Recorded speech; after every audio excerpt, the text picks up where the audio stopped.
La situation, l'actualité de ce lundi, c'est aussi le Doliprane qui passe donc aux mains des Américains. Le gouvernement a trouvé un accord. C'est du 50-50. On va vous expliquer tout cela. En tout cas, les Américains rentrent bien dans le jeu. On va vous donner tous les détails puisqu'une conférence de presse est tenue ce matin à Bercy avec le ministre de l'économie pour nous détailler ce qu'il y a dans cet accord qui a été trouvé. On va voir ça avec nos éclaireurs.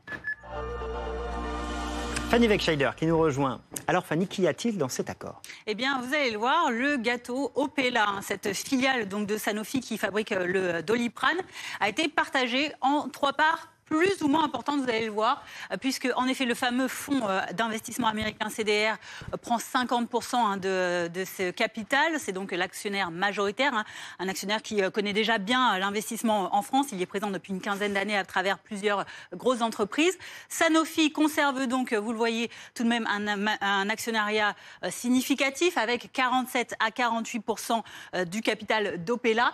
Et puis ce qui laisse donc, si vous faites bien le calcul, pour l'État, à travers la Banque publique d'investissement BPI France, eh bien 1 à 2% donc de part dans ce capital, ce qui représente quand même un investissement pour l'État de 100 à 150 millions d'euros. La valeur estimée d'Opella, donc ainsi cédée, avoisine les 16 milliards d'euros. Alors ces 2% c'est le chiffre utilisé par l'État pour dire qu'ils vont pouvoir superviser les choses, garder un œil sur la manière dont vont se dérouler les opérations désormais. En effet, ce matin en conférence de presse, Antoine Armand, le ministre de l'économie, des finances et de l'industrie, a tenu à rassurer justement sur le fait que l'État allait regarder de très près ce que le nouvel actionnaire américain allait faire. Je vous propose de l'écouter. L'État sera présent via BPI France dans cette stratégie industrielle et sanitaire pour être pleinement informé, pour être pleinement associé aux futures décisions de l'entreprise, car vous avez devant vous 2 ministres qui n'ont aucune forme de naïveté. Voilà pour l'intention donc de veiller de très près à ce que fera le nouvel actionnaire américain.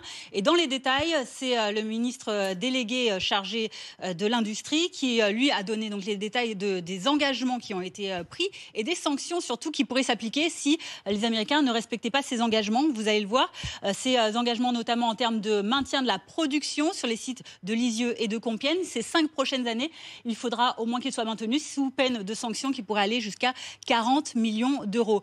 Autre exemple également d'engagement qui a été pris, il ne faut pas qu'il y ait de licenciement économique contraint sous peine d'une pénalité de 100 000 euros par licenciement dans le cadre d'un PSE, un plan de sauvegarde de l'emploi.